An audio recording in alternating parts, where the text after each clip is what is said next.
તારીખ 31/1/2025 ના દિવસે પેટલાદ તાલુકાના સુંદરણા ગામ મુકામે આપણે નગીનભાઈ પટેલ કે જે પેટલાદ યાર્ડના ડાયરેક્ટર છે, તો એના ફિલ્ડ ઉપર આપણે ઊભા છે, જ્યાં નગીનભાઈએ વિક્રાંત જીબ્રાનું વાવેતર કરેલ છે, વિક્રાંત જીબ્રા વેરાયટીનું.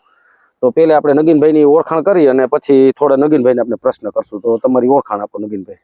હું આણંદ જિલ્લાના પેટલાદ તાલુકાના સુંદરણા ગામનો વતની, પેટલાદ એપીએમસીનો હું ડાયરેક્ટર છું, ખરીદ વેચાણ સંઘનો બી ડાયરેક્ટર છું અને હાલ સુંદરણામાં વસવાટ કરું છું. હું આમ પરદેશ આવું છું જઉં છું, પણ ખેતીમાં ઇન્ટરેસ્ટ હોવાથી આ વર્ષે મેં ખેતીમાં મરચી કરી છે અને તમાકુ બંને કર્યું છે. મારા ગામની અંદર લગભગ 2008થી હું પોતે મરચી કરું છું. અને નગીનભાઈ, તમે તમારા ખેતર ઉપર આ વખતે મરચી લગાડી, તો મરચીમાં જે આપણે ત્યાં ઊભા છે આ વેરાયટી કઈ હશે? આ હું અત્યાર સુધી તો સેન્ચુરી કંપનીનું 6300 કરતો હતો, એ મરચું જાડું થતું હતું. અને આ વર્ષે મારા ચંદ્રકાંતભાઈનું મેં ફેસબુક પર કંઈક જોયું, મેં એમની જોડે એક ડેમો માટે એક પડીકી મંગાવી, જે વિક્રાંતા જીબ્રા. તો પછી મેં એને એક પડીકીમાં લગભગ 1500 છોડ જેવા થયા, તો મેં 1500 છોડનું વાવેતર કર્યું, જે આપ જોઈ શકો છો. જરા જો બતાવો. અને મારું જોડે છે 6300 છે 2 વીઘાના નંબરમાં, અને વિક્રાંતા છે એ મેં 1500 છોડનું અલગ ડેમો માટે કરેલું છે. તો મને બહુ ક્વોલિટી સારી લાગી, ગુણવત્તાની દ્રષ્ટિએ, વજનમાં, જેના બીજ છે એ બી સારા ભરાય છે, એને છારી નથી આવતી, ગ્રેનરી સારી છે, બધી રીતે મને અનુકૂળ સારું લાગ્યું. તો મારી ઈચ્છા એવી છે કે આવતી સાલે હું પોતે તો આ કરીશ, પણ મારી જોડે બધા ખેડૂતોને બી આ જ કરાવવાની ભલામણ આપીશું. બીજું નગીનભાઈ, આપણે અત્યારે જે તમને જે અમુક જે પ્રશ્ન કરું, તો વિક્રાંતા જીબ્રા એક એવી વેરાયટી છે જે જરાક આમાં કેમેરો લઈને કેમેરામેન ફોકસ કરો જી. આજે વિક્રાંતા જીબ્રામાં જે ડાળીમાં રૂવાટી છે, તો નગીનભાઈ આવી બીજી વેરાયટીઓમાં કે આવી ડાળીમાં રૂવાટીનું તમે બીજી કોઈ જાતની અંદર આ રૂવાટી મને આજ સુધી જોવા મળી નથી. જે મને આજે વિક્રાંતામાં જોયું ત્યારે મને અનુભવ થયો એનો.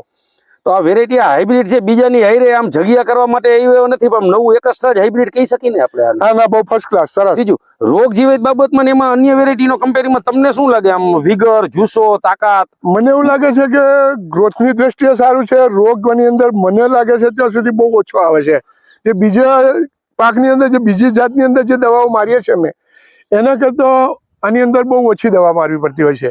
બરોબર. અને બીજું આમ બાજુમાં આપણે જરાક કેમેરામેન આ ચેક કરો જી, આ બાજુમાં અન્ય બીજી વેરાયટી નગીનભાઈ વાવેલ છે, એ અત્યારે પરિપક્વ અવસ્થા આવી ગઈ. નગીનભાઈ, એક જ દિવસનું વાવેતર ખરું ને આ બને? એક જ દિવસે રોપેલી. તો અહીંથી આ જે છે એ બીજું ફીલ છે આખું, તો એ પરિપક્વ અવસ્થાએ આવી ગયું છે.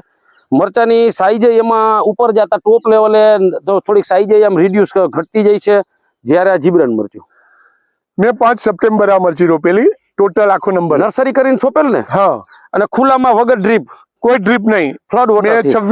26 ઇંચના પારા બનાવેલા, એટલે બંને સાઈડે એક સાઈડે રોપી દીધેલા અને વચ્ચે એક ગેપ છોડી દીધેલી, જે પાણીની અવર જવર માટે. તો આજે 31/1/2025 ના દિવસે આપણે નગીનભાઈ પટેલની વાડીએ છે. તો કેમેરામેન જરાક આ ચારે હારું છે એનું જરાક આમ શૂટિંગ કરી નાખે, આખું આ ચેક કરી લ્યો.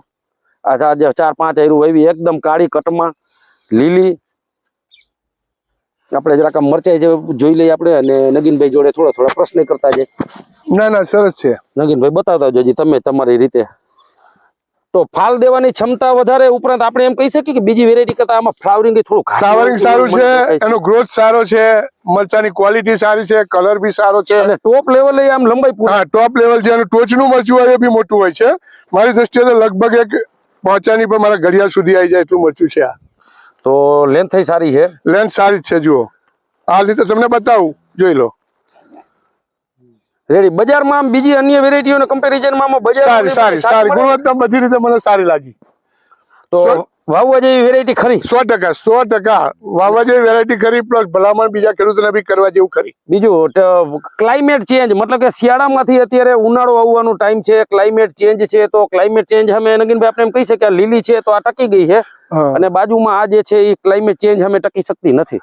અમે અત્યાર સુધી જે મરચી કરતા હતા, જ્યારે ઉત્તરાયણ પછી ગરમી પડવાની શરૂઆત થાય છે, ત્યારે બીજી બધી જે કંપનીની મરચી છે ને એ અમારે ત્યારે ડાઉન જાય છે. જ્યારે આ વર્ષે મેં અનુભવ કર્યો કે ઉત્તરાયણ ગઈ તો બી આની અંદર ફ્લાવરિંગ બી સારું છે, અને મરચી કલર બી એવો ને એવો જ રહ્યો છે. હજી આમ કાળી, એકદમ કાળી એટલે બ્લેક, પીળી નથી પડી હજુ.